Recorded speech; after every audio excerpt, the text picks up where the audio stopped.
Hello student, नमस्कार सभी को। आज है हमारा कक्षा 6 का अध्याय नंबर 4, जिसका नाम है राजस्थान में प्राचीन सभ्यता स्थल। राजस्थान के जो प्राचीन सभ्यता स्थल हैं वो सभी आपको इस वीडियो में देखने को मिलने वाले हैं, तो आप हमारे साथ बने रहना है।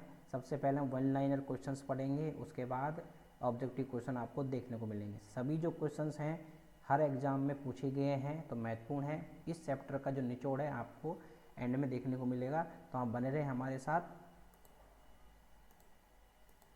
तो वन लाइनर क्वेश्चन है हमारे।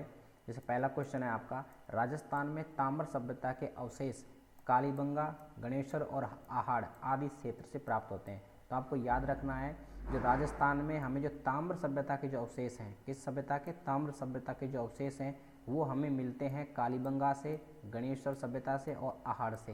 ये तीन जगह से हमें प्राप्त होते हैं ताम्र सभ्यता के अवशेष। ये आपको इसमें याद रखना है। अगला क्वेश्चन है आपका, राजस्थान में द्वेषद्युति और सरस्वती नदी की घाटी में पुराविद अमरानंद घोष ने करीब 2 दर्जन पुरास्थलों की खोज करी। तो ये भी आपको इसमें याद रखना है। वो कौन सी नदी घाटी थी जिसका नाम है द्वेषद्युति और सरस्वती नदी की घाटी में पुराविद व्यक्ति जो अमरानंद घोष ने करीब 2 दर्जन पुरास्थलों की खोज करी थी। ये क्वेश्चंस कई बार एग्जाम में पूछा गया है। अगला है आपका, कालीबंगा हनुमानगढ़ जिले में घग्गर नदी के पास स्थित है। ये आपको याद रखना है। जो कालीबंगा है, जो सभ्यता है, कालीबंगा सभ्यता, ये आपकी हनुमानगढ़ जिले में है और एक घग्गर नदी है जिसके किनारे ये सभ्यता बसी हुई है। ये आपको याद रखना है। ये क्वेश्चन काफ़ी बार एग्जाम पूछा गया है, देखिए यहाँ पे, तो ये आपको याद रखना है। तो कालीबंगा कहाँ है? हनुमानगढ़ जिले में है, घग्गर नदी के पास में ये सभ्यता है। ये आपको याद रखना है।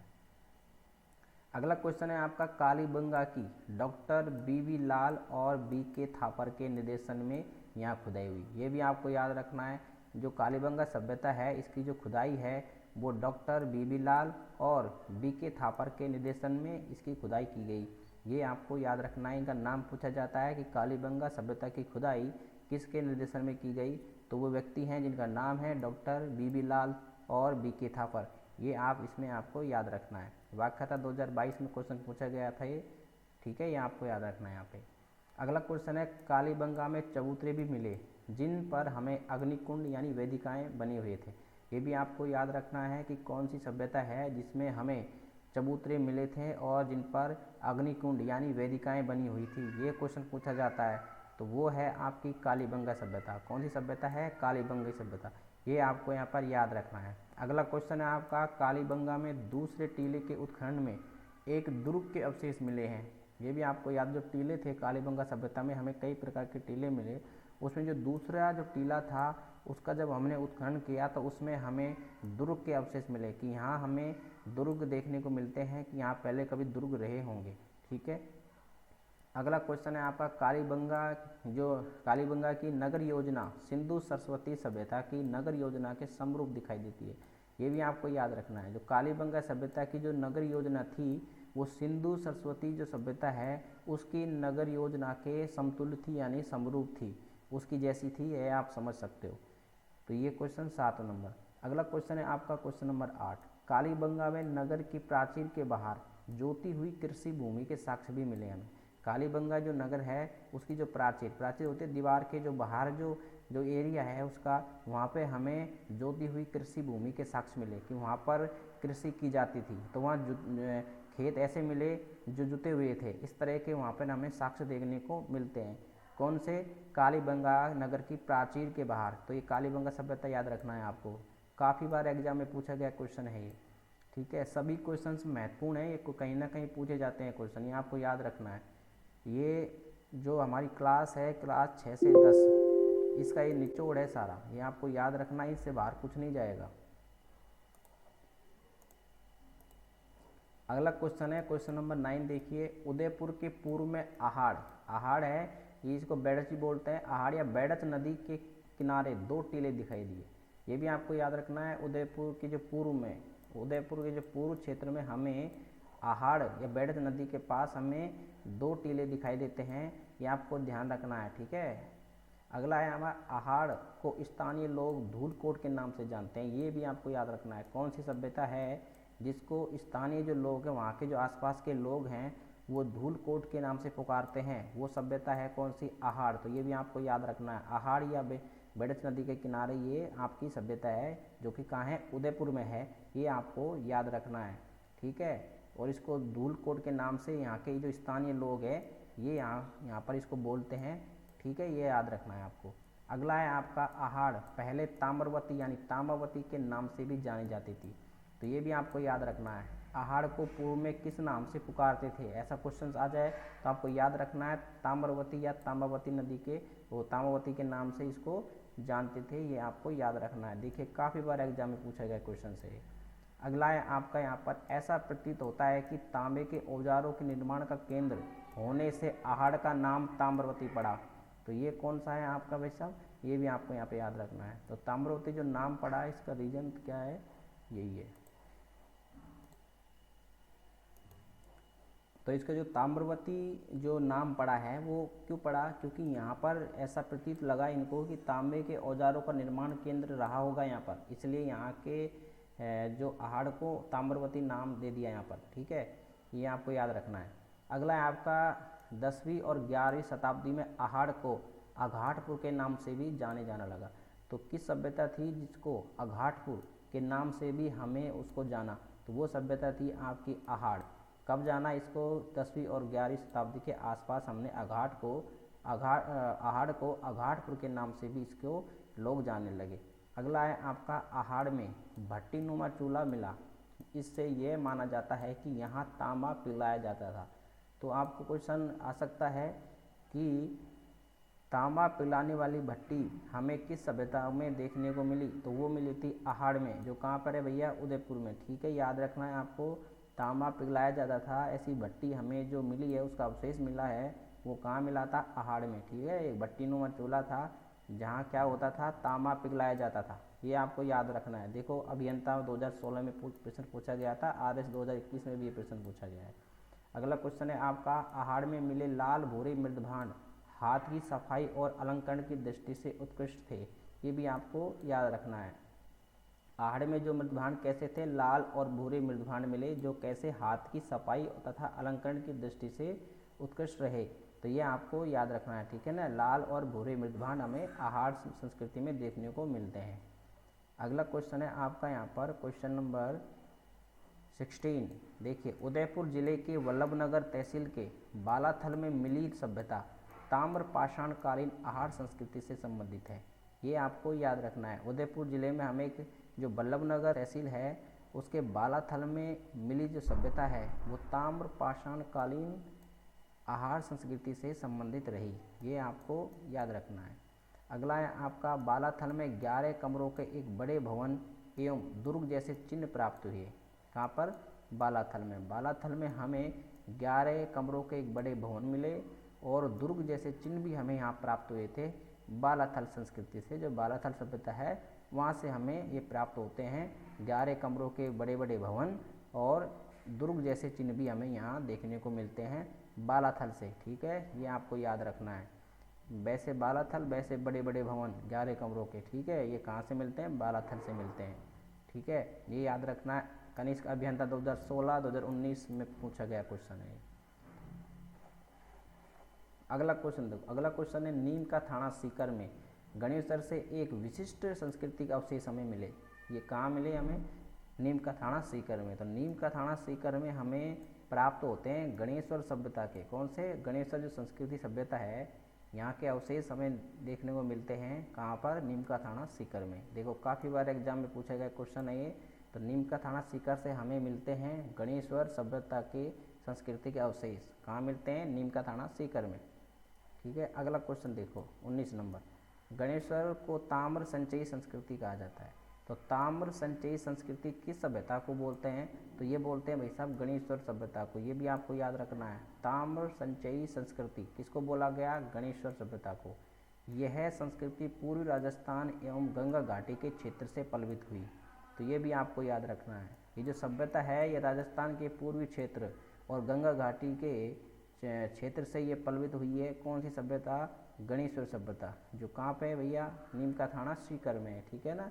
इसको हम ताम्र संचयी संस्कृति भी बोलते हैं। ये भी आप इसमें, तो हमें यहाँ पर कौन से मिलते हैं, तो हमें यहाँ पर ऑप्शन नंबर यहाँ पर गलत हो जाएगा कि ये कह रहा है कालीबंगा से ईंट पकाने की भट्टी के साक्ष्य हमें यहाँ पर नहीं मिलते हैं। बाकी हमें कालीबंगा से खुदाई में गाय के मुख के प्याले वगैरह ये जो अवशेष हैं ये मिलते हैं।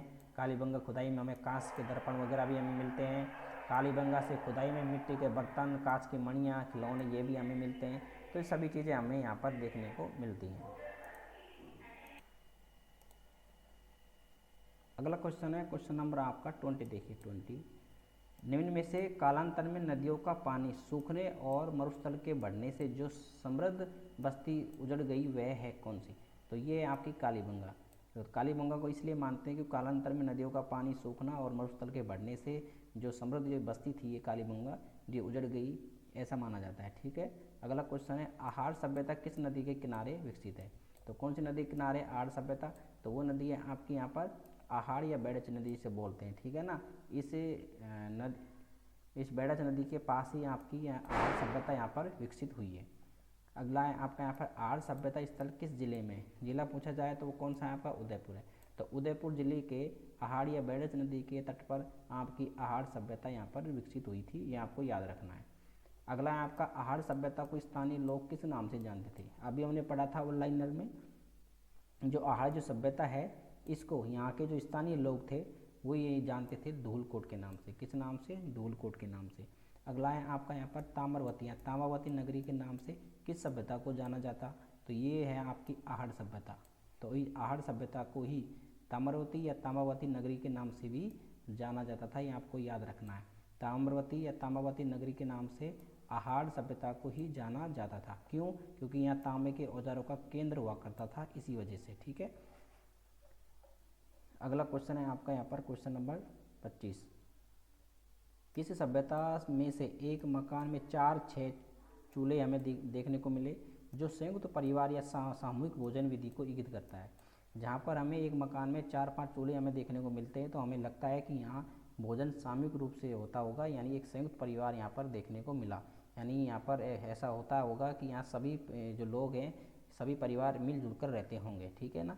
तो वो हमें मिला आहार में। कहाँ मिला था, आहार सभ्यता में। ठीक है, ये आपको याद रखना है। 10वीं और 11वीं शताब्दी में आहार को किस नाम से जाने लगा, तो ये जाने लगा था 10वीं और 11वीं शताब्दी में अघाटपुर के नाम से। 10वीं 11वीं शताब्दी में आहार को हमें अघाटपुर के नाम से जाने लगा। किस सभ्यता स्थल से एक भट्टीनुमा चूल्हा हमें मिला।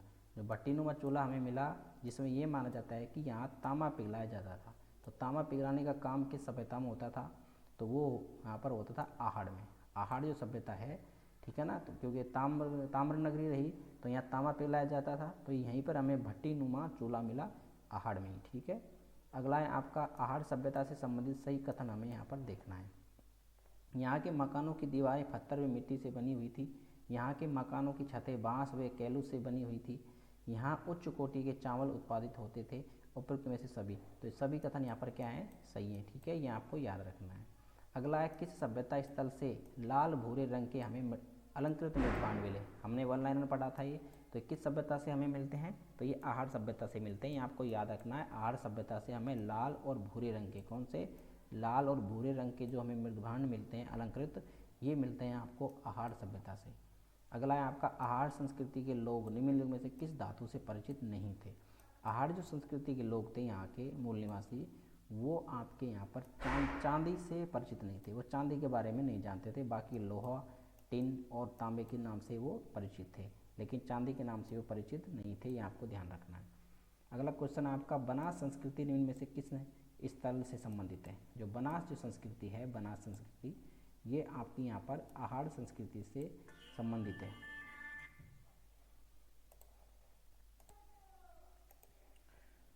अगला क्वेश्चन है क्वेश्चन नंबर 32, निम्न में से कौन सी वस्तु आहार सभ्यता से संबंधित नहीं है।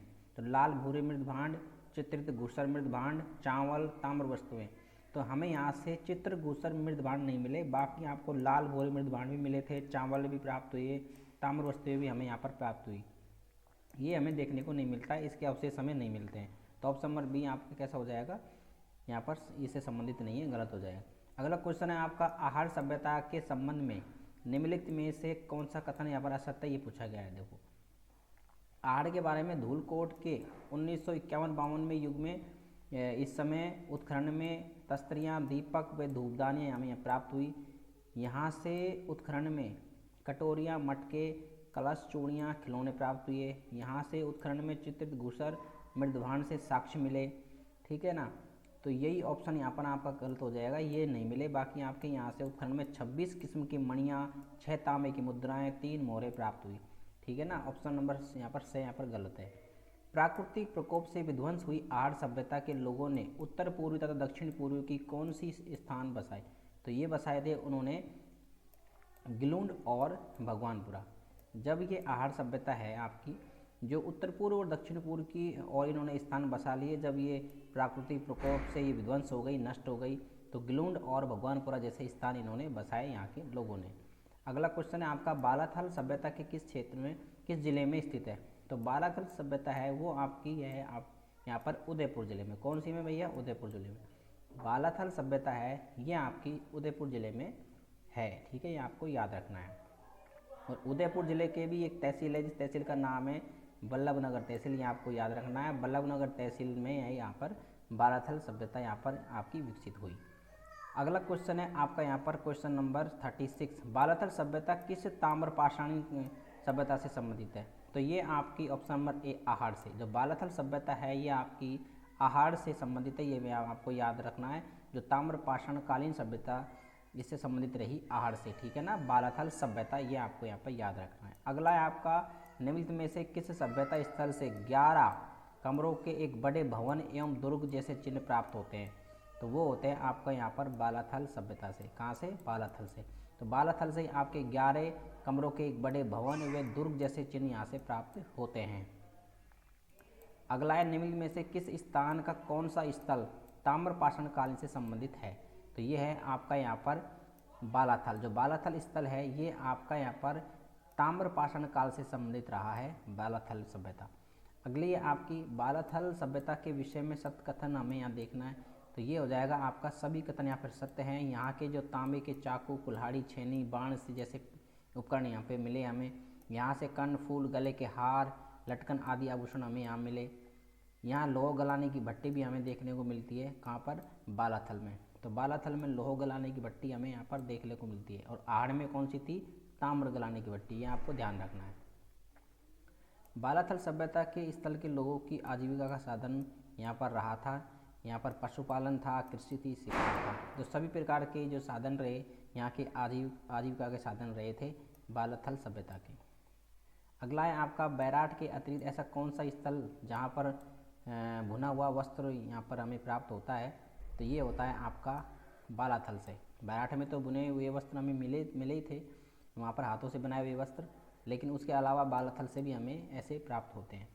अगला है, नीम का थाना सीकर में एक विशिष्ट सांस्कृतिक अवशेष हमें देखने को मिलते हैं, वो है हमारी गणेश्वर सभ्यता। तो गणेश्वर सभ्यता है ये हमारी नीम का थाना सीकर में यहाँ पर है। निम्नलिखित में से किस सभ्यता को ताम्र संचयी संस्कृति या ताम्रयुगीन सभ्यता के नाम से भी जानते हैं, या फिर उसकी जननी यहाँ पर हम इसको कहते हैं? तो वो है आपकी गणेश्वर सभ्यता।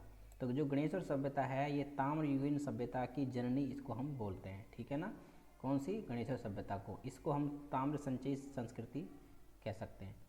अगला है आपका, निम्नलिखित में से जो संस्कृति पूर्वी राजस्थान एवं गंगा घाटी क्षेत्र में पल्वित हुई, तो वही आप कौन सी थी? गणेश्वर संस्कृति। ये आपको ध्यान रखना है। किस संस्कृति स्थल से, जो सभ्यता स्थल है वहाँ से हमें ताम्र उपकरण सबसे ज़्यादा हमें यहाँ पर देखने को मिलते हैं? तो वो है आपकी गणेश्वर सभ्यता। तो गणेश्वर जो सभ्यता संस्कृति है यहाँ से हमें सबसे ज़्यादा तांबे के उपकरण हमें यहाँ पर देखने को मिले। तो तांबे उपकरण जहाँ से हमें सबसे ज़्यादा प्राप्त होते हैं वो है आपकी गणेश्वर संस्कृति सभ्यता। ये आपको याद रखना है। ठीक है ना। और इसका मुख्य कारण रहा था खेतड़ी ताम्र भंडार की निकटता। जो खेतड़ी जो ताम्र भंडार है ये इसके पास ही था, इसलिए हमें यहाँ से तांबे की जो औजार हैं, तांबे के जो उपकरण हैं सबसे ज़्यादा देखने को मिलते हैं गणेश्वर में, जो कहाँ पर है? सीकर में है। अगला क्वेश्चन है आपका क्वेश्चन नंबर 46। निम्नलिखित में से यहाँ पर जो गणेश्वर सभ्यता है वो सही कथनों को हमें यहाँ पर छांटना है। इसमें कौन सा कथन सही है और कौन सा गलत, तो गलत को फाइंड आउट करना है यहाँ पर। तो यहाँ पर ऑप्शन नंबर सी गलत है। गणेश्वर सभ्यता, मौर्य युगीन सभ्यता के अवशेष प्राप्त यहाँ पे नहीं होते हमें, बाकी सभी यहाँ पर प्राप्त होते हैं। तो बाकी सभी अवशेष हमें यहाँ से प्राप्त होते हैं, जैसे यहाँ से हमें ताम्र उपकरण से बाण, छैनियाँ, मछली पकड़ने के कांटे, उस्तरे, फलक, अंगूठी, ये सभी यहाँ पर प्राप्त होते हैं गणेश्वर से। और दोहरी पंच पेचदार सिरावली ताम्र पिनों पश्चिमी मध्य एशिया में निर्यात किया जाता था ये, ठीक है ना। और गणेश्वर जो सभ्यता से ताम्र पाषाण काल की सभ्यता थी, किंतु इसके ऊपरी स्तर पर लोह युग के अवशेष प्राप्त हुए, ठीक है ना। ये सभी सही हैं। यहाँ पर कौन सा गलत हो जाएगा? ऑप्शन नंबर से, क्योंकि यहाँ से हमें मौर्य युग के अवशेष हमें यहाँ पे नहीं मिलते हैं गणेश्वर से। अगला है एकमात्र सभ्यता स्थल जहाँ पर उत्खनन के दौरान पत्थर के बांध प्राप्त होते हैं। तो पत्थर के बांध हमें देखने को मिला था, उस मतलब अपनी सभ्यता को बचाने के लिए बांध बनाए गए थे, ठीक है ना, पानी से बचाव के लिए। तो वो कौन सी थी? गणेश्वर सभ्यता थी। तो गणेश्वर सभ्यता में हमें पत्थर के बांध हमें यहाँ देखने को मिलते हैं, ठीक है। अगला है गणेश्वर सभ्यता स्थल से मिट्टी से निर्मित कितने प्रकार के बर्तन मिले? गणेश्वर सभ्यता में मिट्टी से निर्मित हमें बर्तन मिलते हैं, लेकिन वो कितने प्रकार के हैं ये पूछा गया है। तो वो है आपके 2 प्रकार के। तो मिट्टी के 2 प्रकार के बर्तन हमें देखने को मिलते हैं। पहला तो था ये हड़प्पा पूर्व संस्कृति के हल्के लाल रंग के बर्तन, पतले बर्तन थे, और लाल चिकनी मिट्टी विशिष्ट चित्रकारी वाले बर्तन जो मजबूत बर्तन थे, ठीक है ना। बर्तनों में मर्तपात, कलश, प्याले, तसले, हांडी, ढक्कन आदि हमें यहाँ पर प्राप्त होते हैं, ठीक है ना। तो 2 प्रकार के बर्तन हमें प्राप्त होते हैं गणेश्वर सभ्यता से, यहाँ आपको याद रखना है। कौन सी सभ्यता पुरातात्विक पुष्कर के नाम से जानती? तो ये है आपके यहाँ पर गिलुन नहीं है गणेश्वर। तो गणेश्वर सभ्यता को यहाँ पर पुरातात्विक पुष्कर के नाम से भी यहाँ प्रसिद्ध रही थी। कौन सी सभ्यता? गणेश्वर सभ्यता। तो ये आपको याद रखना है। लोहकालीन इतिहास को जानने हेतु निम्नलिखित में से कौन सी सभ्यता स्थल के विवरण हमें यहाँ पर उल्लेखनीय है? तो वो है आपके यहाँ पर बागोर, बैराठ, रेड, ये सभी यहाँ पर लोहकालीन इतिहास को जानने हेतु यहाँ पर ये सभी स्थलों का विवरण हमें देखने को मिले, बैराठ में, रेड और बागोर। गणेश्वर सभ्यता किस नदी के किनारे विकसित हुई? तो ये हुई थी आपकी ऑप्शन नंबर 1 कांतरी नदी के किनारे। जो गणेश्वर सभ्यता है जो सीकर में है, ये कांतरी नदी के किनारे विकसित हुई, ये आपको इसमें याद रखना है। ताम्रयुगीन संस्कृति का सबसे प्राचीनतम व महत्वपूर्ण जो स्थल हमें देखने को मिला, तो वो था आपका गणेश्वर सभ्यता। ये भी आपको इसमें याद रखना है। ताम्रयुगीन संस्कृति का सबसे प्राचीनतम व महत्वपूर्ण स्थल हमें मिला देखने को, वो कौन सी थी? गणेश्वर सभ्यता। बैराठ सभ्यता स्थल किस जिले से संबंधित है, ये पूछा गया है। तो वो है आपकी जयपुर जिले से संबंधित है बैराठ सभ्यता। बीजक की जो पहाड़ी भीम डोंगरी किस सभ्यता की स्थल हैं? तो ये आपके बैराठ के ही स्थल हैं, ठीक है। महाभारत में किसका उल्लेख मत्स्य जनपद के रूप में रहा और जिसकी राजधानी पूछा गया? तो राजधानी रही थी आपकी विराटनगर। तो महाभारत काल में जो मत्स्य जनपद की राजधानी के रूप में रही, तो वो क्या कौन सी थी? विराटनगर रही थी, ठीक है। किस सभ्यता स्थल को महाभारत कालीन साक्ष्य हमें देखने को मिलते हैं? तो वो बैराठ से मिलते हैं। यहीं से ही हमें जो महाभारत कालीन जो साक्ष्य हैं, ये हमें बैराठ सभ्यता से प्राप्त होते हैं, ये आपको याद रखना है। किस सभ्यता स्थल से मौर्य काल के अवशेष हमें देखने को मिलते हैं? तो वो भी हमें कहाँ से मिलते हैं? बैराठ से। ये भी आपको इसमें याद रखना है। अगला क्वेश्चन है आपका यहाँ पर क्वेश्चन नंबर 58। अशोक के 2 स्तंभ भाबरू बैराठ और बौद्ध मठ के अवशेष, ये आपको कहाँ से मिलते हैं? बैराठ से मिलते हैं, ये आपको याद रखना है। बैराठ सभ्यता स्थल से संबंधित निम्नलिखित में से कथनों को पहचानो और सत्य कथन यहाँ पर आपको छांटना है। तब सभी कथन सही हैं। यहाँ के एक कमरे में 36 चांदी की मुद्राएं मिली, जिनमें से 8 पंचमार्क थे और 28 भारतीय यूनानी शासकों की मुद्राएं थी। यहाँ खुदाई में स्वास्तिक, त्रिरत्न, चक्र चिन्ह, अलंकृत घड़ी मिले। यहाँ दीपक नाचता हुआ जो पक्षी और पत्थर की संदूकें, लोहे की कीलें और हाथ से बुने हुए वस्त्र भी हमें यहाँ से प्राप्त होते हैं, ठीक है। अगला क्वेश्चन है चांदी के 8 पंचमार्क और इंडो ग्रीक शासकों की 28 मुद्राएं हमें किस स्थल से मिलती हैं? सभ्यता से। तो वो कौन सी है? बैराठ है, ठीक है। दयाराम साहनी और नील रतन बनर्जी, कैलाशनाथ दीक्षित संबंधित किस सभ्यता से रहे? तो ये थे आपके यहाँ पर बैराठ से, क्योंकि इन्होंने ही यहाँ पर दयाराम साहनी, नील रतन बनर्जी, कैलाशनाथ दीक्षित, ये आदि आपके बैराठ सभ्यता से संबंधित रहे। अगला क्वेश्चन है निम्नलिखित में से किस सभ्यता स्थल से 6 तांबे की मुद्राएं और 3 मोहरें प्राप्त होती हैं? तो ये होती है आपकी आहार से। कहाँ से? आहार से। तो आहार सभ्यता से आपको 6 तांबे की मुद्राएं और 3 प्रकार की मोहर ये प्राप्त होती है। कहाँ से? आहार से। ये आपको याद रखना है। 6 तांबे की यहाँ पर मुद्राएं मिली और 3 मोहरें प्राप्त हुई कहाँ से? आहड़ से। आहड़ से जो मिलने वाली 3 मोहरों पर विविध विष और पलितसा और तातीय तोम सन अंकित था, ये आपको ध्यान रखना है। अगला है आपका यहाँ पर असंगत युग्म आपको यहाँ पर छांटना है। देखो गणेश्वर सभ्यता जो नीम का थाना में, ये बिल्कुल सही है। आहड़ है जो आपकी उदयपुर में होनी चाहिए, लेकिन ये जोधपुर में, ये आपका यहाँ पर गलत है। बाकी कालीबंगा आपके हनुमानगढ़ में है ही, बैराट आपका उदयपुर में है। ठीक है, सभी सही है। यहाँ पर कौन सा गलत हो जाएगा? यहाँ पर आहड़ उदयपुर में, जोधपुर में नहीं है, कहाँ पर है? उदयपुर में है। अगला है आपका यहाँ पर सम्मिलित करना है आपको, जो कालीबंगा सभ्यता है ये कहाँ पर है? तो कालीबंगा जो सभ्यता है ये किस नदी पे है? तो आपको पता है, तो ये घग्गर नदी के किनारे बसी हुई है। आहड़ जो सभ्यता है, ये जो आहड़ या बेड़च नदी जिसे बोलते हैं वहाँ पर है। गणेश्वर सभ्यता है जो आपकी कांतिल नदी के किनारे बसी हुई है। बैराट आपकी बाणगंगा नदी के किनारे पर बसी हुई है। तो ये यहाँ पर याद रखना है। अगला है आपका यहाँ पर सम्मिलित नहीं है, गलत है, वो छांटना है। कालीबंगा जो सभ्यता रही, अमरानंद घोष ने ये इसके बारे में हमें बताया। आहड़ जो सभ्यता ही, अक्षय कीर्ति व्यास ने इसके बारे में चर्चा करी, यानी खोज करता रहे। और गणेश्वर जो सभ्यता है, ये आपके रतन चंद्र अग्रवाल इसके खोज करता रहे। और बैराट है, इसके भी आर मीणा, ये इसके नहीं थे, बल्कि दयाराम साहनी थे बैराट के, ये आपको याद रखना है। अगला है आपका सांबर सभ्यता किस जिले में स्थित है? सांबर जो सभ्यता रही थी, ये आपकी रही थी जयपुर में। कहाँ पर? जयपुर में। सांबर सभ्यता जयपुर जिले में स्थित है। बागोर सभ्यता किस में जिले में रही? तो बागोर जो सभ्यता है ये आपकी देखने को मिलती है भीलवाड़ा में। ठीक है, ये आपको याद रखना है। गिलुंड और पचमाता जी जैसी सभ्यता, ये छोटी सभ्यता हैं, ये रही थी आपकी राजसमंद में, ये आपको याद रखना है। ये क्वेश्चन पूछे गए हैं, जैसे आपका छोटे छोटे क्वेश्चन पूछे जाते हैं। सांबर सभ्यता जयपुर में विकसित हुई, बागोर सभ्यता आपकी भीलवाड़ा में विकसित हुई, गिलुंड और पचमाता जो सभ्यता है ये आपकी राजसमंद में विकसित हुई। तो ये आपको याद रखना है। अगला है नगर जो सभ्यता किस जिले में विकसित हुई? जो नगर जो सभ्यता है, नगर वाली सभ्यता है, ये आपकी टोंक में विकसित हुई है, ये आपको ध्यान रखना है। नगरी जो सभ्यता है ये आपकी चित्तौड़गढ़ में विकसित हुई है, ये आपको ध्यान रखना है। दोनों डिफरेंट, देखो ये नगर सभ्यता है, ये नगरी सभ्यता है। जो नगर सभ्यता है वो तो टोंक जिले में विकसित हुई है, जो नगरी सभ्यता है वो आपकी चित्तौड़गढ़ में विकसित हुई है। ये दोनों आपको याद रखनी है। रेड सभ्यता है, जो रेड सभ्यता आपकी टोंक में भी विकसित हुई है। कौन से? टोंक में, ये आपको ध्यान रखना है, रेड सभ्यता। ओजियाना सभ्यता है, ये आपकी भीलवाड़ा में विकसित हुई है। कहाँ पर? भीलवाड़ा में। ओजियाना सभ्यता स्थल कोठारी नदी के किनारे पर, यह भी आपको ध्यान रखना है।